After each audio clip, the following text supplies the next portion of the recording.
So what is this controversy around Sadhvi Pragya Singh Thakur? She made it to national headlines in 2008 when she was arrested as one of the key conspirators in the Malegaon terror attack, Malegaon blast. Now, the draconian provisions of the Maharashtra Controlled of Organized Crime Act, or MCOCA, those charges against her were dropped. She is still being tried under the Unlawful Activities Prevention Act, or UAPA. She was granted bail by the Bombay High Court in 2018. Sadhvi Pragya Singh Thakur formally joined the BJP on Wednesday and announced her intent to fight the 2019 general elections against Digvijay Singh, then seen as one of the principal voices against so-called saffron terror. आज सभी का मन बहुत अच्छा था और हमारा मन बहुत अच्छा था और सब मिलकर के राष्ट्र के विरुद्ध जो षड्यंत्र कर रहे हैं उनके विरुद्ध राष्ट्र धर्म के लिए हम लोग एक साथ मिलकर के कार्य करेंगे और ये धर्म युद्ध हम जीतेंगे, ये सुनिश्चित है। हाँ, मेरी हो गई है पार्टी की सदस्यता, कल हो चुकी है। Thakur joined the BJP at the party office in Bhopal. Her choice seen as significant because of a connection with the city and Madhya Pradesh. Originally from UP, teenage Pragya moved to Madhya Pradesh when her central government employee father was transferred to MP. In college, Pragya joined the ABVP and became the MP State Organizing Secretary in 1996. Pragya did her post-graduation in history and throughout her college and university days in MP remained associated with Hindu groups in different parts of the state. In 2007, she visited Allahabad, where at the Kumbh she was ordained a Sadhvi by the head of the powerful Juna Akhada. Sadhvi Thakur's association continued with right-wing Hindu politics. She has been associated with outfits like Abhinav Bharat and Durga Vahini, the women's wing of the Vishwa Hindu Parishad. Thakur is known for her fiery speeches and comments in support of the Hindutva cause. जन जन की आवाज है, ये राम जी का आशीर्वाद है, जनता खड़ी होगी, हिंदुत्व खड़ा होगा, मंदिर बनेगा और हमारा राष्ट्र परंपरा पर पहुंचेगा। Vande Mataram. Sadhvi Pragya seems to have joined the BJP with the sole purpose of standing against Congress's Digvijay Singh from Bhopal, a seat that the Congress has not won since 1989 and the BJP not lost since then. In the state elections of November 2018, the BJP lost 3 of the 8 assembly segments that make up Bhopal and saw a slide in its voting percentage. So when the Congress announced the name of Digvijay early on, the BJP had shied away from naming their candidate, at least till now. Now with Sadhvi Pragya entering the ring, the game seems to be back on. And Sadhvi Pragya Singh Thakur joins us on the broadcast. Sadhvi Pragya Singh Thakur, आप पर बेहद संगीन आरोप है। आपके ऊपर मालेगांव में आतंकी धमाके को अंजाम देने का आरोप लगा है और इसके बावजूद आप चुनाव लड़ रही हैं। क्या आपकी और भारतीय जनता पार्टी की मंशा इन चुनावों को पूरी तरह से पोलराइज करने की है? मैं विवादों में कभी नहीं रही। मेरा जो जीवन है बहुत पहले से आप देखते आए हो कि मेरे ऊपर कभी किसी प्रकार का अंश मात्र भी कोई आरोप नहीं था। ये जो विवाद खड़ा किया है, मुझे भगवा आतंकवादी कहा है, भगवा को आतंकवाद कहा है, हिंदुत्व को आतंकवाद कहा, ये षड्यंत्र इनका है और इन्होंने विवादों में खड़ा किया है, इसलिए वो भयभीत हो रहे हैं इस चीज से। आप कह रहे हैं कि आप पर भगवा आतंकवाद का आरोप लगाया है, ये एक षड्यंत्र के तहत हुआ, लेकिन अदालत में आपके खिलाफ एविडेंस को दिया गया। हालांकि अब एनआईए कहती है कि वो एविडेंस पूरी तरह नहीं है, प्रोसिक्यूट करने की नहीं है, लेकिन अदालत ने आपको एग्जोनरेट नहीं किया, आपको बरी नहीं किया है। आप अभी भी एक अक्यूज्ड है मालेगांव धमाके में और फिर भी आप एक राजनीतिक युद्ध लड़ रही हैं। आरोप भी इनके कारण ही लगे हैं और उन्होंने षड्यंत्र के तौर पर यह कार्य किया है कि जिससे कोई भी देशभक्त हो वो कभी खड़ा ना हो सके, और ये इनका छल है। और मैं बिल्कुल नहीं नकारती हूँ कि मैं जमानत पर नहीं हूँ, मैं जमानत पर भी हूँ। और ये भी नहीं नकारती हूँ मैं कि मुझे एनआईए ने क्लीन चिट दी है, क्योंकि मेरे विरुद्ध कभी कोई भी कुछ भी ना था और ना ही है। लेकिन इन चुनावों में आप खड़ी हो रही हैं, मतलब आपके पास अनुभव नहीं है चुनाव लड़ने का, राजनीति का। हालांकि आप स्पीचेस देती आई हैं और आप अखिल भारतीय विद्यार्थी परिषद में थी, लेकिन आप जिनके खिलाफ खड़ी हो रही हैं उनको कांग्रेस पार्टी का चाणक्य कहा जाता है, दिग्विजय सिंह को। और आपके पास अनुभव की कमी है, क्या यह एक समस्या होगी आपके लिए? मैं बहुत छोटी थी, जब 6 वर्ष की थी तब मैंने ये तय किया था कि मैं देश के लिए जीऊंगी, देश के लिए मरूंगी। उसके बाद अपने को देश के लिए सौंप दिया था। तो जिस व्यक्ति का समर्पण देश के लिए होता है, समाज के लिए होता है, वो मुझे लगता है कि मजा हुआ नहीं है, ऐसा तो नहीं लगता। हाँ, निश्चित रूप से मुझे प्रत्यक्ष जो दलगत राजनीति है उसका प्रत्यक्ष अनुभव नहीं है, किंतु मैंने चुनाव संचालन किए हैं, बाकी के काफ़ी कैंपेनिंग की है, ये सब किया है। इसलिए जो अनुभव है, सिर्फ मैं ही चुनाव लड़ रही हूँ ऐसा नहीं है, मैं भी चुनाव लड़ रही हूँ। और मुझे ऐसा लगता है कि ये जो हमारी पार्टी है जी, भारतीय जनता पार्टी, इसमें मजे हुए खिलाड़ी और अधिक मजे हुए खिलाड़ी हैं, क्योंकि वो देश के लिए काम करते हैं, समाज के लिए काम करते हैं। और जनता ने कांग्रेस का शासन भी देखा है और भाजपा का शासन भी देखा है। जी, साध्वी प्रज्ञा, आपका कहना है कि एनआईए ने आपको क्लीन चिट दी है, लेकिन एनआईए ने तो यही कहा है अदालत में कि आपके खिलाफ कार्रवाई करने के लिए उनके पास सबूत नहीं है। विपक्ष का आरोप है कि एनआईए जो है वो राजनीतिक दबाव में काम कर रहा है। ये वही एनआईए है जिन्होंने विशेष तौर पर ऐसे केसों के लिए एनआईए का गठन किया था। 26/11 जो हमला हुआ था मुंबई में, उस हमले के बाद इन्होंने एनआईए का गठन किया था, इनके शासनकाल में हुआ था। इन्होंने विशेष तौर पर विश्वस्त अपने लोगों को बिठाया था। आज वो उन्हीं पर प्रश्न चिन्ह खड़ा करने लगे हैं। अब इनके मत को तो मैं क्या कहूं। लेकिन यही नहीं, जम्मू कश्मीर के बड़े नेता हैं उमर अब्दुल्ला, पूर्व मुख्यमंत्री हैं, नेशनल कॉन्फ्रेंस के हैं। उनका कहना है कि जो आपको बेल दिया गया था वो इसलिए दिया गया था क्योंकि आपका स्वास्थ्य बिगड़ रहा था। उनका यह कहना है कि अगर आप कैंपेन करने के लिए, चुनाव लड़ने के लिए फिट हैं तो आपको जेल में होना चाहिए। और अदालत से उन्होंने दरखास्त की है कि एक बार जल्द से जल्द आपको जेल फिर भेजा जाए। उनकी जानकारी गलत है।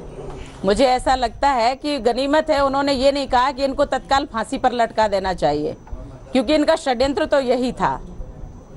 और मेरी बेल वापस करनी चाहिए। मैं स्वास्थ्य के आधार पर मुझे जमानत मिली, ऐसा कदापि नहीं है। जानकारी जरा रखें, उसके बाद बयान दें, तो मुझे लगता है कि ये बचपना उनका खत्म हो जाएगा। मध्य प्रदेश की बात की जाए या भोपाल की बात की जाए तो दिग्विजय सिंह को एक बहुत स्ट्रॉन्ग कैंडिडेट माना जाता है। पूर्व मुख्यमंत्री हैं वो मध्य प्रदेश के। वो एक समय ऐसा भी था कि ये जो भगवा आतंकवाद की जो आप बात करते हैं, उस भगवा आतंकवाद के बारे में उसको वो एक्सपोज करते थे। तो क्या मध्य प्रदेश में जब आप चुनाव लड़ेंगी या राजनीति करेंगी तो भगवा आतंकवाद के इस मुद्दे को आप उठाएंगी? मुझे लगता है ये अपराध नहीं है। ये तो आतंकवादी देश बनाना चाहते हैं, क्योंकि आतंकवादियों को जी कह करके बुलाते हैं, उनको सम्मान देते हैं। और जो देश के लिए जीता और मरता है, देश के लिए कर्म करते हैं, उनको भयभीत करते हैं, उनको आतंकवादी कह देते हैं। तो ये तो आतंकवादी देश बनाना चाहते हैं। मुझे लगता है कि हमारा उद्देश्य जो है, जो ये कह रहे हैं, बिल्कुल शुद्ध है और इसलिए ये घबरा रहे हैं इस चीज से। आपका कहना है कि विपक्ष घबरा रहा है। विपक्ष आरोप यह लगा रहा है कि पोलराइज किया जा रहा है इस समय इलेक्टोरेट को। जब आप भोपाल में कैंपेन करेंगी तो आपने ये कहा है कि आपको जेल में रखा गया, 9 वर्ष जेल में रखा गया, आपको बेल नहीं दी गई और कई दिनों तक आपको यातना दी गई भगवा आतंकवाद के आरोप में। क्या इन सब मुद्दों को आप अपने कैंपेन में उठाएंगी, जनता के साथ साझा करेंगी संवेदना के लिए? बिल्कुल उठाऊंगी, क्योंकि समाज जागरण करना बहुत अनिवार्य है। यदि ये विषय जन जन तक नहीं पहुंचा तो ये तो किसी के ऊपर भी किसी प्रकार का षड्यंत्र थोप करके, गैर कानूनी तरीके से उसको अंदर रख करके और उसके ऊपर कुछ भी आरोप लगा देना, देशद्रोही बना देना, आतंकवादी बना देना, उन भगवा को आतंकवादी बना देना, धर्म को आतंकवाद कह देना और सैनिकों को के ऊपर प्रश्न चिन्ह खड़ा कर देना, ये सब इनकी फितरत है और ये अपने कुकर्मों से ही डर रहे हैं। तो 2019 के चुनावों में, मध्य प्रदेश के चुनावों में क्या आपकी पूरी कोशिश यही रहेगी कि भगवा आतंकवाद का मुद्दा जो यूपीए सरकार के दौरान उठाया गया था उसको आप उजागर करें? क्या वही एक मुद्दा रहेगा? सैफरन टेरर के जो केसेस थे उन्हीं को आप जनता के साथ साझा करेंगी? कदापि नहीं कहेंगे, क्योंकि मैं आतंकवादी नहीं हूं, ये एनआईए ने सिद्ध किया है। और उसके बाद अगर इस प्रकार का होता तो मुझे लगता है कांग्रेस पार्टी को तो अपने आप को बिल्कुल विलुप्त कर देना चाहिए, समाप्त कर देना चाहिए, क्योंकि उनके तो शीर्ष नेता जो है वो जमानत पर हैं। इसलिए ये कहने लायक कुछ भी है नहीं। और मैं शुद्ध हूं और मैं बिल्कुल भी किसी भी प्रकार से अंश मात्र भी किसी भी प्रकरण में लिप्त नहीं हूं, अपराधी नहीं हूं। इसलिए क्लीन चिट मुझे मिली है और इन सब चीजों से ये घबराते हैं। मतलब आप कह रही हैं आपको एनआईए से क्लीन चिट मिली है, लेकिन अभी तक अदालत से आपको क्लीन चिट नहीं मिली है। जब आप जनता के पास जाएंगी तो जनता के पास आप क्या मुद्दा लेके जाएंगी? क्योंकि विपक्ष ये कह रहा है कि भारतीय जनता पार्टी ने आतंकवाद का आरोप झेल रही एक महिला को टिकट दिया है। क्या एक महिला होकर आपको जो आपका आरोप है यातना दी गई, क्या यह मुद्दा संवेदना की दृष्टि से आप जनता में लेकर जाएंगी?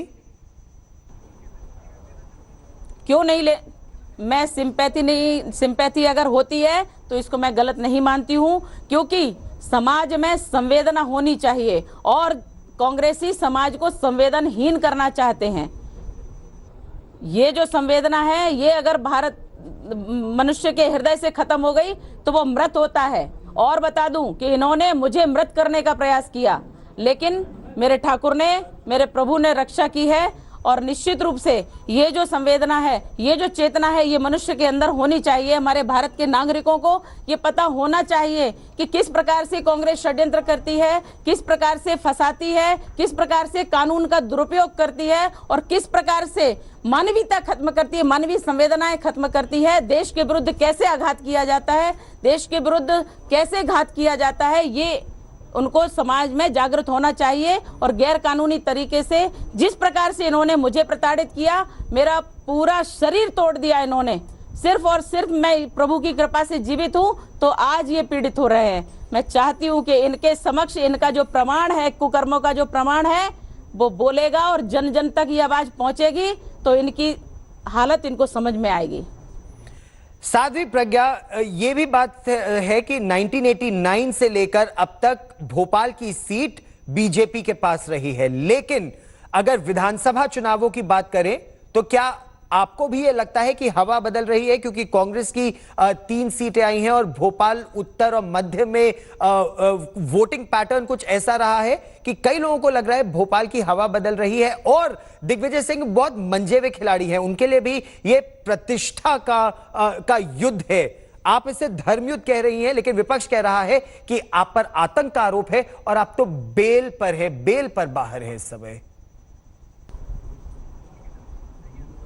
पूरी तरह से साथ देगी, क्योंकि मेरा तो पूरा देश साथ देगा, क्योंकि मुझे पता है कि कोई भी ये नहीं चाहता कि उनका जो वो नेता चुनते हैं वो नेता किसी भी प्रकार से लोगों के साथ इस प्रकार का व्यवहार करे।